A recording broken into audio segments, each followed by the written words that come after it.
মামদো ও কটাস ভূত লাউয়ের পালকে কাঁধে করে গভীর জঙ্গলের মধ্যে দিয়ে ব্রাহ্মণের বাড়ির দিকে যেতে থাকে, কারণ আজ ব্রহ্মদৈত্য ও শাকচুন্নির বিয়ে। দুজনেই মহা আনন্দে লাউয়ের পালকির ভিতর বসে আছে। ও বাবা রে বাবা, এই ব্রহ্মদৈত্য আর শাকচুন্নিটা কি খায় কি জানি, লাউয়ের পালকিটা কি ভারী। ও সত্যি বাবা, পারি না আর। শাকচুন্নিটা ব্রহ্মদৈত্যকে বিয়ে করবে বলে একেবারে পাগল হয়ে উঠেছে। চল চল, তাড়াতাড়ি বাউন বাড়িতে নিয়ে গিয়ে এদের দুজনের বিয়েটা দিয়ে দিন। এমন সময় ঢেড়া পেটানোর শব্দে গাছের ডালে বসে থাকা শাকচুন্নির ঘুম ভেঙে যায়। এই যা, স্বপ্নটা ভেঙে গেল। আমার এই স্বপ্নটা কবে যে সত্যি হবে কি জানি। শোনো শোনো শোনো, সকল গ্রামবাসীদের জানানো হচ্ছে যে আগামী সপ্তাহে বুধবার এক শুভ লগ্নে আমাদের জমিদারের কন্যা কুমারী মাধবীলতার বিবাহের দিন স্থির হয়েছে। তাই ওই দিন সন্ধ্যায় সকল গ্রামবাসীর নিমন্ত্রণ রইল। আর এই কথাগুলি গ্রামের সকল মানুষের সাথে আরও কিছুজন শুনতে পায়। তারা হলো ভূত, পেতনি, শাকচুন্নি, ব্রহ্মদৈত্য। শুনলে শুনলে শাকচুন্নি, লোকটা ঢেড়া পিটিয়ে কি বলে গেল? হ্যাঁ, তাই তো শুনলাম, কিন্তু আমাদের আর সে কপাল কোথায় যে পেট ভরে বিয়ের নেমন্তন্ন খাবো। ওদিকে জমিদার বাড়িতে মেয়ের বিয়ে উপলক্ষে নানান তোড়জোড় শুরু হয়েছে। গরুর গাড়ি করে আসছে নানান মশলা, সবজি, মুদিখানা, কত কি। ও রতন, জিনিসগুলো সব ঠিকঠাক করে গুছিয়ে রাখিস। আপনি কিছু চিন্তা করবেন না গিন্নিমা, আমি সব ঠিকঠাক করে গুছিয়ে রাখবো। কই গো গিন্নি, কোথায় গেলে? এই তো এখানে আছি, দাঁড়াও আসছি। তারপর জমিদার গিন্নি ঘরে ঢুকতেই, হ্যাঁ বলো, কি বলছিলে? বলছি মেয়ের শাড়ি গয়না সব দেখে নিয়েছো তো? আর কিছু কি কিনতে হবে? তাহলে নায়েব মশাই শহরে যাচ্ছেন, ওনাকে বলে দিতাম। ওদিক থেকে তখন আরেকটি কণ্ঠস্বর ভেসে আসে। চিঠি চিঠি চিঠি আছে, চিঠি চিঠি। জমিদার গিন্নি তাড়াতাড়ি সেখানে পৌঁছে চিঠিটা হাতে নেন। তারপর সেটি পড়তেই, ও মা, কি আনন্দ, কি আনন্দ! জয় গুরু, জয় গুরু, জয় গুরুদেবের জয়।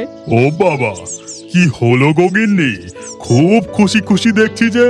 ওগো, আমার গুরুদেবকে পত্র দিয়ে নিমন্ত্রণ জানিয়েছিলাম, তিনি আমাদের মেয়ে মাধবীর বিয়েতে আসবেন জানিয়েছেন। ও তাই নাকি? তোমার ফুটবল গুরুদেব আসছেন? তাহলে তো ওনার জন্য আলাদা সব ব্যবস্থা করতে হবে। আর এই কথা শুনতেই জমিদার গিন্নি রেগে গিয়ে গটমট করে বাড়ির ভেতর দিকে চলে যায়। পিছু পিছু যান জমিদার বাবু। আরে কি হলো, রেগে গেলে নাকি? দেখো, কতবার তোমাকে বলেছি আমার গুরুদেবকে নিয়ে ঠাট্টা আমি পছন্দ করি না। আরে ওনার ওই অত বড় একটা ফুটবলের মতো ভুঁড়ি, তাই তো আমি ভালোবেসে ওনাকে ফুটবল গুরুদেব বলি। থামো তুমি।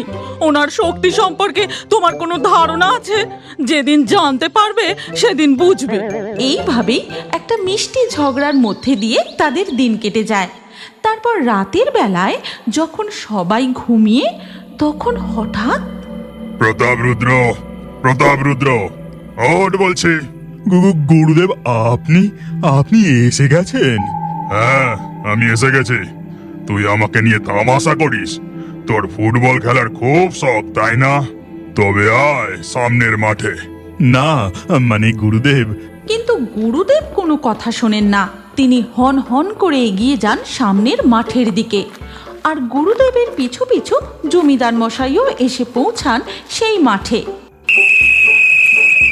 শুরু হয় খেলা। গুরুদেব পর পর গোল দিতে থাকেন। কিন্তু এক সময় সুযোগ পায় প্রতাপ রুদ্র।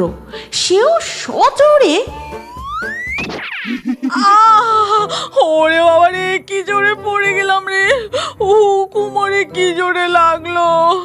এ কি গিন্নি, তুমি খাট থেকে পড়ে গেলে কি করে? নিজে লাথি মেরে খাট থেকে ফেলে দিল, এখন পড়ে গেলে কি করে? এরপর ধীরে ধীরে বিয়ের দিন এসে উপস্থিত হয়। আর সেই দিন গ্রামের গাছে গাছে ওরে শাকচুন্নি, আমার যে খুব কান্না পাচ্ছে, আমার বিয়ের বাড়ি যেতে খুব ইচ্ছে করছে। কাঁদিস নি পেতনি, ভূতেরা কি আর বিয়ে বাড়ি যেতে পারে? ঠিক সেই সময় পালকি নিয়ে কিছু লোক ও ঘোড়ায় চড়ে বর আসে। না না না রে না না না না রে না। ওদিকে তখন জমিদার বাড়িতে ওগো, সবাই উলু দাও, শঙ্খ বাজাও, বর ঘোড়ায় চড়ে পালকি নিয়ে বিয়ে করতে চলেইছে যে। আর সাথে সাথে শাঁখ বেজে ওঠে, উলুধ্বনি শোনা যায়, আর এই শব্দে ও রান্নার গন্ধে আর পারা যাচ্ছে না, আমি বিয়ে বাড়ি যাবই।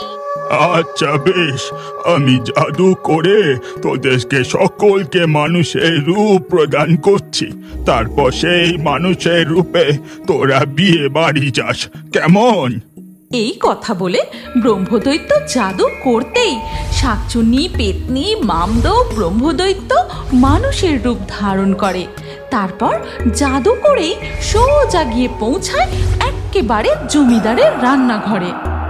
ওরে বাবা, কত রকম রান্না, বাটি বাটি করে সব গুছিয়ে রাখা। তাই তো দেখছি, ডাল, সবজি, ছানার ডালনা, লুচি, ধোকার তরকারি, আর কত ধরনের মিষ্টি। বাবা রে বাবা! আর দেরি কিসের, টপাটপ করে শুরু করে দে। ওদিকে তখন দেখা যায় গুরুদেব এসে উপস্থিত হয়েছেন। আসুন আসুন গুরুদেব, আসুন, এখানে বসুন। মঙ্গল হোক, মঙ্গল হোক। ও মালতী, গুরুদেবের পা ধোয়ার জন্য জল নিয়ে আয়। এরপর মালতী একটা থালা ও এক ঘটি জল নিয়ে আসে। তারপর জমিদার গিন্নি ভক্তি ভরে গুরুদেবের পা ধুয়ে দেয়। এরপর চলে যায় রান্নাঘরের দিকে গুরুদেবের জন্য খাবার আনতে। আর সেখানে পৌঁছে এ কি, গুরুদেবের জন্য রান্না করে রাখা খাবারগুলো কোথায় গেল? কি হলো গিন্নি, তুমি এত চিৎকার করছো কেন? দেখো না, আমি নিজে হাতে গুরুদেবের জন্য রান্না করেছিলাম, কেউ সব খেয়ে নিয়েছে। তখন দেখা যায় সেই রান্নাঘরের তাকের ওপর তাই ভাবছি, বিয়ের বাড়িতে এমন নিরামিষ খাবার কেন? ওই পেতনি, ওদিক থেকে কেমন মাংসের গন্ধ আসছে, তুই টের পেয়েছিস? আর এখানে থাকা ঠিক হবে না, চলো সব এখান থেকে কেটে পড়ি। এই বলে তারা সেখান থেকে অদৃশ্য হয়ে যায়। আর ওদিকে তখন দেখ, আমার কেমন যেন মনে হচ্ছে এই বিয়ে বাড়িতে আমি কেমন যেন ভূত ভূত গন্ধ পাচ্ছি। কি বলছেন গুরুদেব? তবে কি তেনারাই আপনার জন্য রান্না করা খাবারগুলো খেয়ে গেছে? কারণ বিড়াল ঢোকার কোনো সম্ভাবনাই ছিল না। রান্নাঘরে আমি নিজে হাতে তালা দিয়ে চাবি আমার কাছে রেখেছিলাম। আমি নিশ্চিত ওই ভূতেরা এখানেই উপস্থিত আছে। আমি এক্ষুনি অদৃশ্য বলয় তৈরি করে ওদের ধরবো। আর সাথে সাথেই তিনি এক অদৃশ্য বলয় তৈরি করেন। এ বাড়িতে যত অতিথি আছো, সবাই একে একে আমার সামনে এসে দাঁড়াও। এবার কি হবে? আমরা কি তবে ওই গুরুদেবের ঝোলায় বন্দি হয়ে যাব? ওরে বাবা রে! ঠিক তখনই মামদো দেখে জমিদারের গোয়াল চালার ওপরে একটা বিরাট বড় লাউ হয়ে রয়েছে। আর তখনই সে জাদু করে সেই লাউয়ের ভিতরে ঢুকে যায়। বাবা, বাঁচলাম, আর আমাকে ওই গুরুদেব আর খুঁজে পাবে না। এই কথা বলার সাথে সাথেই পেতনিও সেই লাউয়ের ভিতরে এসে হাজির। তার পিছু পিছু শাকচুন্নি ব্রহ্মদৈত্য। এ কি, তোমরা সবাই এখানে চলে এলে? এই লাউয়ের ভেতরে সবার একসাথে থাকা তো খুবই কষ্টকর। তুই তো ভারী বদমাস রে মামদো, নিজে এখানে লুকিয়ে পড়লি, আর আমরা যদি ধরা পড়ে যেতাম? ওদিকে তখন গুরুদেব বলেন, আমি সবার মাথায় হাত দিতেই বুঝে যাব কে মানুষ আর কে ভূত। তারা কিছুতেই এই বলয় ভেদ করে বেরোতে পারবে না। আর এই কথা শুনতে পেয়ে ওরে বাবা, এইসব কথা শুনে আমার পেটের ভেতরটা যে গুড়গুড় করছে। চুপ, একদম চুপ। বেশি কথা বলিস না শাকচুন্নি, না হলে লাউ চাল থেকে গড়িয়ে গড়িয়ে মাটিতে পড়ে ফেটে যাবে। ওরে বাবা রে, মনে হচ্ছে মাংসটা অনেক বেশি খাওয়া হয়ে গেছে। কেমন যেন পেটটা পটর পাটর করছে। শাকচুন্নি, নিজেকে সামলে রাখ, নইলে খুব বিপদ হয়ে যাবে। আর ওদিকে তখন গুরুদেব সবার মাথা ছুঁয়ে ছুঁয়ে ভূত খুঁজে চলেছেন। আয়, বেরিয়ে আয় বলছে। কোন শরীরের মধ্যে লুকিয়ে আছিস? বেরিয়ে আয় বলছে। এদিকে শাকচুন্নির সাথে সাথে পেতনিও বলে ওঠে, ওরে বাবা রে, আমি আর চাপতে পারছি না। পেটের ভেতর যে বড্ড হুটুর পাটুর করছে। আমিও পারছি না। বাবা রে বাবা, পেটের ভেতরের এই চাপ আর রাখতে পারছি না। আমার ওই একই অবস্থা। ভূতের পেটে কি আর বিয়ে বাড়ির খাবার সহ্য হয়? ওরে বাবারি, এই, তোরা কি শুরু করেছিস বলতো? নিজেদের সামলা, সামলা বলছি। কিন্তু কেউই নিজেদের সামলাতে না পেরে তারা একসাথে বাস্ট করতেই লাউ ফুটো হয়ে একেবারে রকেটের মতো হুশ করে উড়তে উড়তে গিয়ে সোজা জঙ্গলে তাদের ডেরায় গিয়ে পৌঁছায়। আর এইভাবেই সেই ভূতেদের দল সেই যাত্রায় কোনো রকমে বেঁচে যায়। তুমি কি এখনো বড় হয়ে কার্টুন দেখতে ভালোবাসো? তাহলে তোমার নাম কমেন্টে জানাও। আর আগের ভিডিও থেকে লাকি ড্রয়ে নির্বাচিত নামগুলি হলো বৃষ্টি, সুস্মিতা, আয়শা, ঈশানী, পূজা, সাকিব, ফরিহা, রঞ্জিত, সুব্রত, মনামি, সেরিনা, আবির, রফিকুল, পায়েল, রায়ান।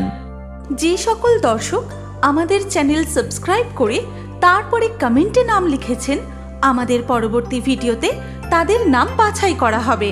তাই ফেয়ারি টোনস ইউটিউব চ্যানেল অবশ্যই সাবস্ক্রাইব করবেন এবং স্ক্রিনের উপরে আসা আমাদের পরবর্তী গল্পটিও দেখুন। তাতেও আপনার নাম থাকতে পারে, না থাকলে আবারও আপনার নাম পরবর্তী ভিডিওতে লিখে দিন। কি ভাবছেন? তাড়াতাড়ি ক্লিক করে দেখুন।